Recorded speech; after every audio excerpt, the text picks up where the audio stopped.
Durante décadas, Angie Dickinson guardó silencio mientras el mundo conocía a Johnny Carson como el encantador rey de la televisión nocturna. Pero ahora, a sus 93 años, la leyenda de Hollywood finalmente habla. Sus palabras llevan el peso del tiempo, llenas de cariño, arrepentimiento y una honestidad inquebrantable. Esta es su verdad sobre el hombre detrás del escritorio.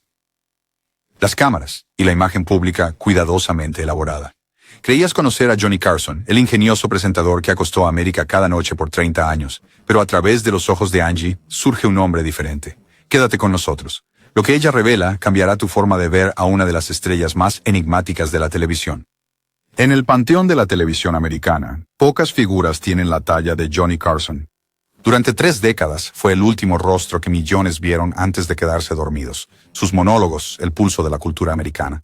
Pero, ¿qué sabemos realmente del hombre que nos hacía reír, pero rara vez reía él mismo fuera de cámara? ¿Quién era Johnny Carson, más allá de los trajes, los compañeros y el desfile interminable de invitados? Angie Dickinson representa algo igualmente profundo en nuestra memoria cultural. Desde Police Woman hasta Río Bravo, desafió las restricciones de Hollywood sobre las mujeres, aportando inteligencia y complejidad a los papeles cuando los personajes femeninos eran a menudo mera decoración. Sus caminos se cruzaron repetidamente en una época en que la televisión se estaba convirtiendo en el corazón de los hogares estadounidenses. Ambos eran productos nacidos en el Medio Oeste que se volvieron íconos de sofisticación costera. Pero aquí es donde la cosa se complica. Su relación, sea cual sea su verdadera naturaleza, ha quedado en gran parte inexplorada. Una nota al pie en biografías de 2 vidas extraordinarias. ¿Qué ocurre cuando una mujer que ha visto Hollywood por dentro finalmente decide, en su 9ª década, hablar de una de las figuras más celosamente guardadas del espectáculo? Esto no es solo chismorreo de famosos, es una ventana a una era del espectáculo que definió nuestra comprensión de la fama, el género y el poder, contado por uno de los pocos testigos que aún están aquí para compartirlo. Angeline Brown nació en Culm, Dakota del Norte, el 30 de septiembre de 1931, hija de un impresor y editor de periódicos. Sus primeros años estuvieron marcados por una serie de mudanzas, primero a Edgeley, Dakota del Norte, y finalmente a Burbank, California, donde el sol y la cercanía a los estudios alterarían para siempre el rumbo de su vida. Pero Hollywood no la llamaba de inmediato. La joven que se convertiría en Angie Dickinson se graduó de Immaculate Heart College con un título en negocios y trabajó brevemente como secretaria. En 1954, quedó en segundo lugar en un concurso de belleza local, llamando la atención de un productor de televisión que le ofreció un puesto en The Jimmy Durante Show. Fue su primer contacto con la mirada de la cámara y supo al instante que quería más. Mientras tanto, en el Medio Oeste, en Nebraska, John William Carson nació en 1925, un niño que descubrió pronto que el humor podía ser una armadura y una conexión. A los 14 años, ya hacía trucos de magia, haciéndose llamar el Gran Carsoni. Tras un periodo en la Marina durante la Segunda Guerra Mundial, encontró su camino hacia la radio y luego la televisión local en Omaha. En 1951 se mudó a California, no muy lejos de donde Angie empezaba a soñar con una vida diferente. El primer papel de Carson en la televisión nacional llegó en 1953 como presentador del programa de concursos Earn Your Vacation. Al año siguiente, captó la atención del comediante Red Skelton, convirtiéndose en su guionista y sustituto ocasional. Cuando Skelton se lesionó antes de un show en 1954, Carson lo reemplazó, un momento aparentemente insignificante que resultaría crucial en la historia de la televisión. Tanto para Angie como para Johnny, los mediados de los años 50 fueron un período de transformación, de desprenderse de sus orígenes del Medio Oeste y de aprender las normas no escritas de una industria que podía encumbrarte un día y al día siguiente olvidarte.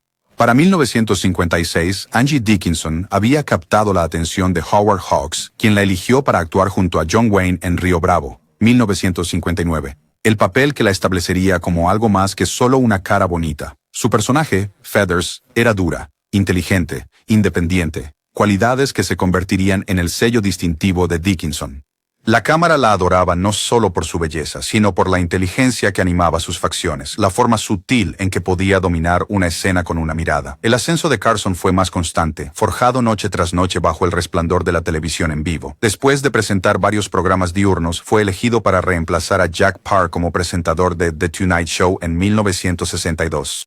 El 1 de octubre de ese año, con sienes encanecidas, pero con una energía juvenil, subió al escenario del 30 Rockefeller Plaza y entró en los hogares estadounidenses. No tenía la menor idea de qué esperar, diría Carson más tarde de aquella primera emisión. Solo sabía que no podía ser Jack Paar. Shaw's orator, your Sheens. Tenía que ser yo mismo, dentro de NBC. El estudio 6B de DC. La presión era inmensa, las luces eran intensas, las cámaras implacables. Johnny se paseaba tras bambalinas, fumando, repasando sus notas, rara vez interactuaba con el equipo o los invitados antes del programa. Ed McMahon, su locutor de toda la vida, una vez describió ver a Carson prepararse. Era como un púgil antes de un combate, concentrado, con una ligera tensión, guardando su energía para el momento en que realmente importara. A mediados de los 60, tanto Angie como Johnny ya se estaban convirtiendo en nombres muy conocidos. Dickinson continuó su carrera cinematográfica con roles en The Killers de 1964 y Point Blank de 1967, filmes que mostraron su versatilidad. En 1974 alcanzaría un nuevo nivel de fama como la sargento Leanne Pepper Anderson en la innovadora serie Police Woman, uno de los primeros dramas exitosos con una protagonista femenina. Carson, mientras tanto, había transformado The Tonight Show en una institución cultural. Sus monólogos se convirtieron en un barómetro nocturno de la sociedad estadounidense, sus entrevistas una clase magistral de ritmo e ingenio. Para 1972, cuando el programa se mudó de Nueva York a Burbank, Johnny Carson no era solo un presentador de televisión, era el rey de la noche. Y fue entonces cuando sus caminos se cruzarían de formas que las cámaras captaron y también pasaron por alto. El sofá de The Tonight Show se convirtió en el asiento más codiciado de América para actores, músicos y comediantes por igual. Una aparición podía lanzar una carrera o revivir una que caía en el olvido. Para estrellas como Angie Dickinson, era una parada obligada en el circuito promocional, un lugar para promover un film, discutir una serie de televisión o simplemente mantener la visibilidad en el siempre cambiante panorama del entretenimiento. Angie hizo su primera aparición en el Tonight Show de Carson a mediados de la década de 1960. La química entre ellos fue inmediatamente evidente. Johnny, quien era conocido por su a veces incómodo comportamiento con los invitados, parecía relajarse notablemente en su presencia. Sus bromas y conversaciones fluían con una gran naturalidad, un intercambio que sugería no solo un respeto mutuo, sino también algo que el público percibía que podría ser mucho más profundo. Se podía cortar la tensión con un cuchillo, recordó años después un miembro del personal de The Tonight Show. No una tensión negativa, sino esa sensación eléctrica cuando dos personas simplemente conectan en cámara. Durante las siguientes 2 décadas, Dickinson regresaría al sofá de Carson varias veces. Cada aparición parecía construirse sobre una broma interna, una historia compartida que los espectadores podían intuir, pero a la que nunca podían acceder por completo. Carson, habitualmente reservado en sus revelaciones personales, ocasionalmente bajaba la guardia con Angie, de maneras que se convirtieron en parte de la leyenda del Tonight Show. Fuera de la pantalla, el Hollywood de los años 70 era un complejo tapiz de redes profesionales, círculos sociales y relaciones personales. Tanto Angie como Johnny se desenvolvían en este mundo como celebridades que comprendían sus reglas no escritas. Ambos habían superado matrimonios fallidos. Dickinson, de manera más notable, con el compositor Burt Bacharach desde 1965 hasta 1981, y Carson con 3 mujeres diferentes a lo largo de los años. Ambos entendían el costo de la fama y el valor de la privacidad. En Los Ángeles de esa época giraba en torno a unos pocos restaurantes clave, clubes selectos y casas privadas donde la élite del mundo del entretenimiento podía relajarse lejos del escrutinio público. El Polo Lounge del Hotel Beverly Hills, el restaurante Chasen's, reuniones privadas en casas de Bel Air y Malibu. En estos espacios, las líneas entre colegas profesionales y relaciones personales íntimas a menudo se desdibujaban. Lo que nadie vio venir fue cuánto tiempo Carson y Dickinson mantendrían en privado la verdadera naturaleza de su conexión, y cómo décadas después la perspectiva de Angie ofrecería una visión poco común de una de las personalidades más reservadas del entretenimiento. Febrero de 1976, Angie Dickinson hace su entrada al escenario del Tonight Show luciendo un llamativo vestido azul, con su confianza evidente en cada uno de sus pasos. Ella está en la cima del éxito de Police Woman, que ya transcurre su 2ª temporada. El público la aplaude con gran entusiasmo. La conocen bien, la aprecian mucho, la han invitado a sus hogares cada semana como la sargento Pepper Anderson, fuerte pero compasiva. Carson se pone de pie para saludarla, con una sonrisa más amplia de lo habitual. «Te ves maravillosa», dice, dándole un beso en la mejilla. Es un saludo normal, pero los televidentes quizás noten que él alarga el momento más de lo necesario. A continuación, 15 minutos de televisión que los fans recordarían por muchos años. La conversación transcurre desde su serie hasta los acontecimientos actuales, pero es esa tensión no dicha entre ellos lo que realmente cautiva al público. En cierto momento, mientras hablaban de una escena dramática de la serie Police Woman, Carson se inclina hacia adelante y le dice, «¿Sabes? En realidad eres una actriz excelente, algo que a veces, lamentablemente, se pasa por alto». Por estas cosas, interrumpe Dickinson, haciendo un gesto hacia sí misma con su característica franqueza. El público rompe a reír a carcajadas. Carson, rara vez turbado, se sonroja visiblemente. Iba a decir que porque lo haces parecer tan sencillo. Se recompone, pero les has dado otra razón para aplaudir. En la sala de control, el director indica que mantengan el plano de dos, capturando ambos rostros en cuadro. Esto es oro puro, un momento tan auténtico que no se puede guionizar. Lo que las cámaras no captan es la breve conversación durante la pausa comercial. La banda de Doug Severinsen toca a todo volumen, los miembros del equipo ajustan la iluminación, y en esta burbuja de semiprivacidad, palabras pasan entre anfitrión e invitado que ningún micrófono graba. Un asistente de producción, que casualmente llevaba agua al plató, recordó más tarde. No pude oír lo que decían, pero recuerdo haber pensado que parecían dos viejos amigos poniéndose al día, o quizás algo más que amigos. Había una cierta comodidad en ese momento, pero también una cautela evidente en la forma en que se apartaron cuando el director de piso comenzó la cuenta regresiva para regresar de la pausa comercial. Cuando la luz roja se enciende de nuevo, vuelven a sus roles profesionales, anfitrión e invitado, artista y público, pero algo ha cambiado sutilmente. Durante el resto de la entrevista, las preguntas de Carson se vuelven cada vez más personales, más reflexivas. ¿Eres feliz, Angie?, pregunta él cerca del final del segmento, una cuestión inusualmente directa e íntima para un presentador habitualmente tan reservado. Ella hace una pausa, pensativa, mientras considera su respuesta. Estoy llegando, responde ella con una sonrisa que insinúa profundas capas, bajo la aparente simplicidad de su contestación. Carson asiente, pareciendo entender a la perfección lo que ella no está diciendo. Pero aquí es donde la situación se complica. El Carson, que el público conocía, ingenioso, encantador y siempre en control, era una personalidad cuidadosamente construida.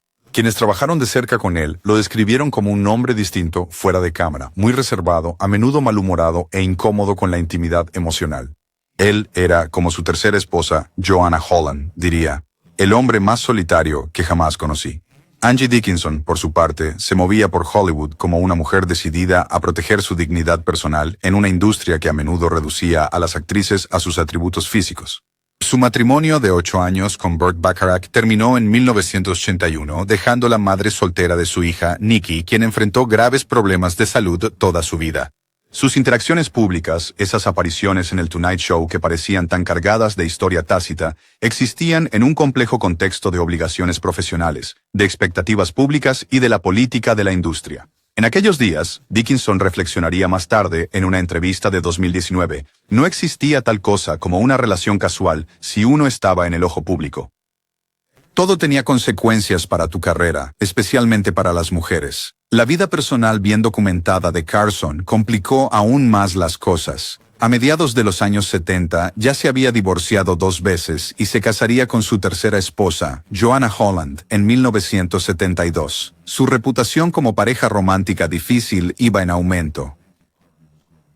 Amigos describieron a un hombre encantador en una cena pero inalcanzable al día siguiente, que necesitaba mucho tiempo a solas, que luchó con el alcohol en sus momentos más oscuros.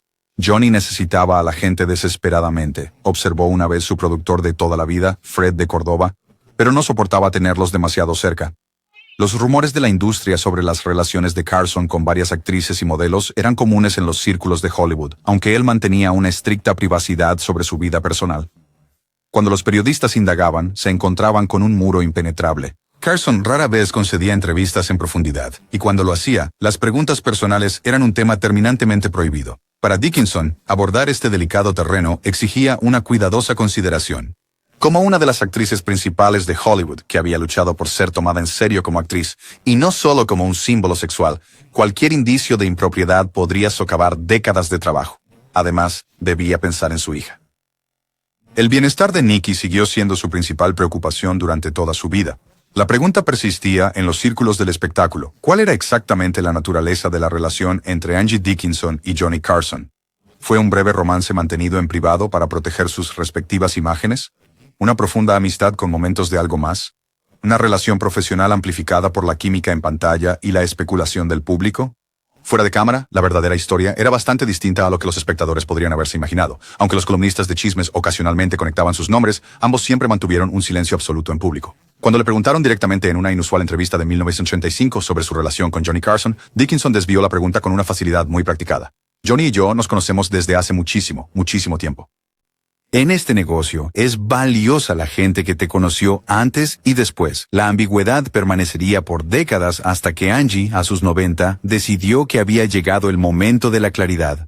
Con el avance de la década de 1980, tanto Carson como Dickinson observaron cómo sus vidas tomaban caminos completamente distintos. Carson siguió manteniendo su dominio en el Tonight Show, pero su esfera personal, no obstante, permaneció muy agitada. Su tercer matrimonio con Joanna Holland terminó en 1983, con un acuerdo de $20 millones, supuestamente masivo. Volvería a casarse en 1987 con Alexis Maas, una unión que duraría hasta su muerte.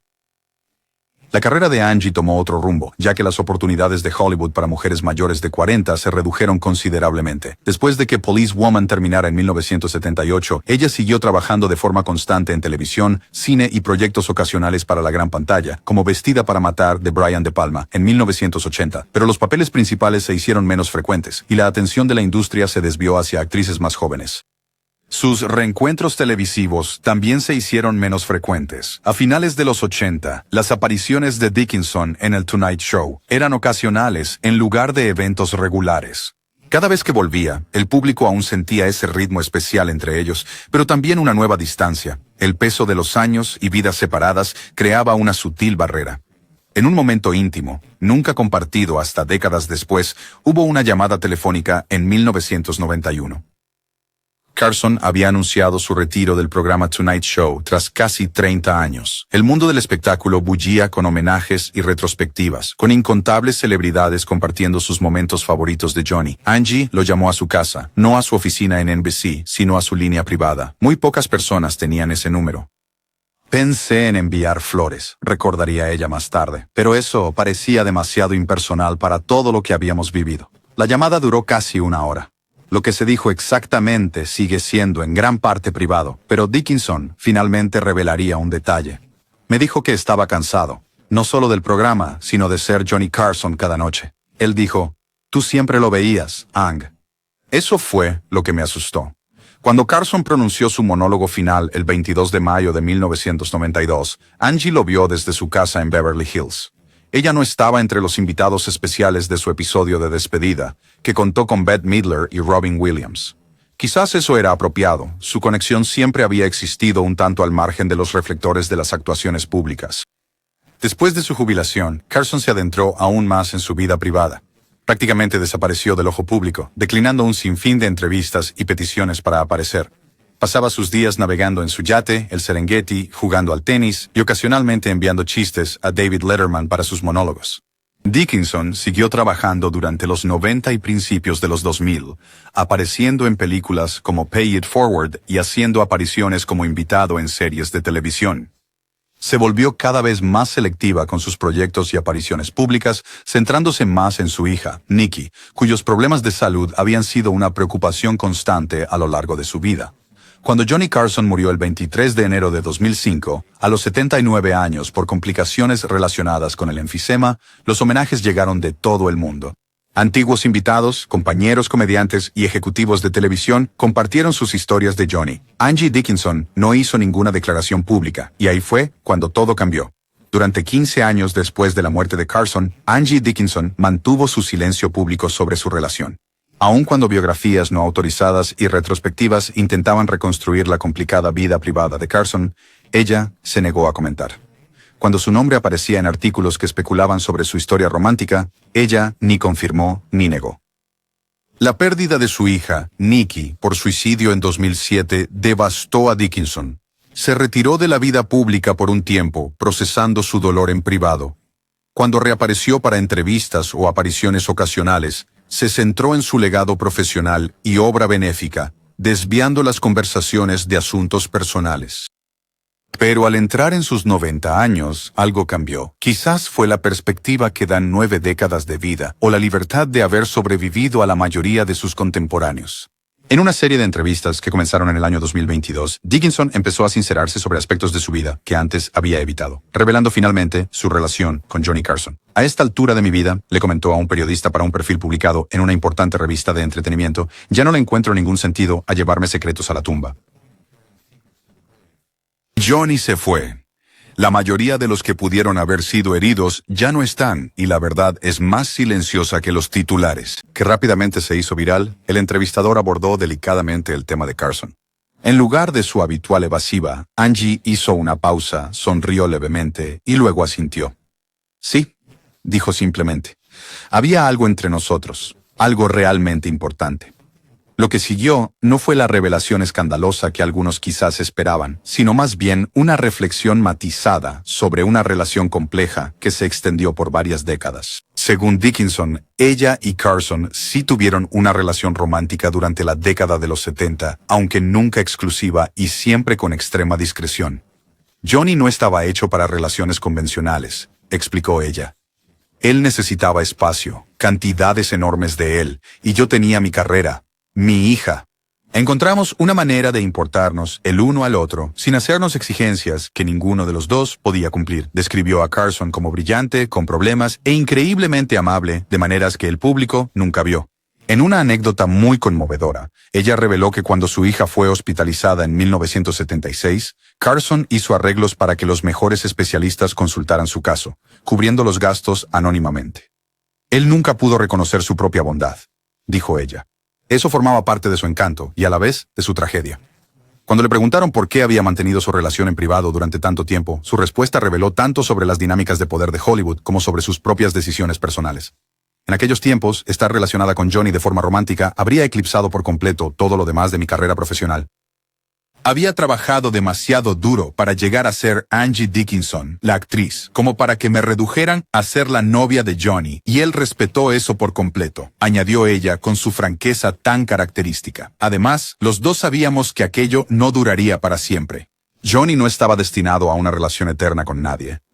Lo que se desprende de sus revelaciones no es un asunto que acapare titulares, sino más bien una profunda reflexión sobre la conexión, la privacidad y la compleja realidad detrás de las figuras públicas. No es un escándalo, sino humanidad. Al hablar finalmente de Carson, Angie Dickinson ha logrado algo verdaderamente extraordinario. Ella ha contribuido a transformar nuestra forma de entender a una de las figuras más enigmáticas del entretenimiento, sin restarle en absoluto su grandeza. Sus recuerdos no retratan al artista pulido que millones recibían en sus hogares cada noche, sino a un hombre de profundas contradicciones, encantador pero distante, generoso pero reservado, o brillante, aunque atormentado. Johnny llevaba consigo tanta soledad, reflexionó ella en la entrevista más extensa que dio sobre el tema. Él hacía reír a todos, pero muy pocos lograban hacerlo reír a él. Conectaba con millones de personas cada noche, pero le costaba mucho conectar de uno a uno. Pienso que por eso nuestra amistad era tan importante para él. Nunca necesité que estuviera en el aire. Sus revelaciones nos invitan a reconsiderar no solo a Carson, sino todo el panorama del entretenimiento de esa época. La década de 1970 representó un período de transición para Hollywood, cuando el rígido control del sistema de estudios se desvanecía, pero el intenso escrutinio del entorno de las redes sociales de hoy aún no había surgido. En ese espacio liminal, figuras públicas manejaban la privacidad y la publicidad de maneras que parecen casi inimaginables hoy. Para mujeres como Dickinson, los desafíos eran particularmente agudos. Triunfar en Hollywood exigía lo imposible, proyectar sexualidad sin ser reducida a ella, mostrar fuerza sin amenazar a sus compañeros masculinos, envejecer con gracia en una industria obsesionada con la juventud que lograra todo esto mientras protegía sus relaciones personales y cuidaba a una hija con necesidades especiales. Habla de una resiliencia extraordinaria. Casi se puede ver cómo estos dos habitantes del Medio Oeste, ambos transformados por la fama, ambos usando máscaras públicas, pudieron haber reconocido algo familiar el uno en el otro. Quizás se proporcionaron mutuamente un espacio raro donde la actuación podía detenerse, aunque fuera brevemente. La disposición de Dickinson a finalmente compartir su perspectiva sobre Carson también resalta las actitudes cambiantes sobre la autonomía femenina y la voz en Hollywood. En la época en que ocurrió su relación, el poder de moldear la narrativa pertenecía casi exclusivamente a los hombres, ejecutivos de estudio, presidentes de cadenas, editores de periódicos. Las historias de las mujeres, especialmente de sus vidas privadas, eran a menudo sensacionalizadas o silenciadas por completo. Ahora, con 90 años, Angie recupera su propia historia. Ella decide qué partes de su historia compartir y cuáles mantener en privado. Ella contextualiza sus experiencias con la sabiduría adquirida a lo largo de casi un siglo de vida. La gente siempre quiere el escándalo, señaló en una conversación reciente. Pero lo que Johnny y yo compartimos fue algo más complicado, imperfecto y real. Eso merece respeto, no chismorreo. El propio Carson dijo una vez, no puedo decir que alguna vez me sintiera realmente cómodo con la fama. Quizás en Angie Deck, Dickinson encontró a alguien que comprendía ese malestar a fondo y lo aceptaba como parte de él en vez de a pesar de ello. En sus recuerdos, tan tiernos como honestos, ella nos presenta no el mito de Johnny Carson, la leyenda de la televisión, sino el verdadero legado de Johnny Carson, el ser humano. Y al hacer esto, ella consolida su propio legado no solamente como una belleza de Hollywood o una actriz pionera, sino como una mujer de gran integridad, discreción y profunda empatía. Cuando Angie Dickinson finalmente habló de Johnny Carson después de todos estos años, no ofreció escándalo ni sensación.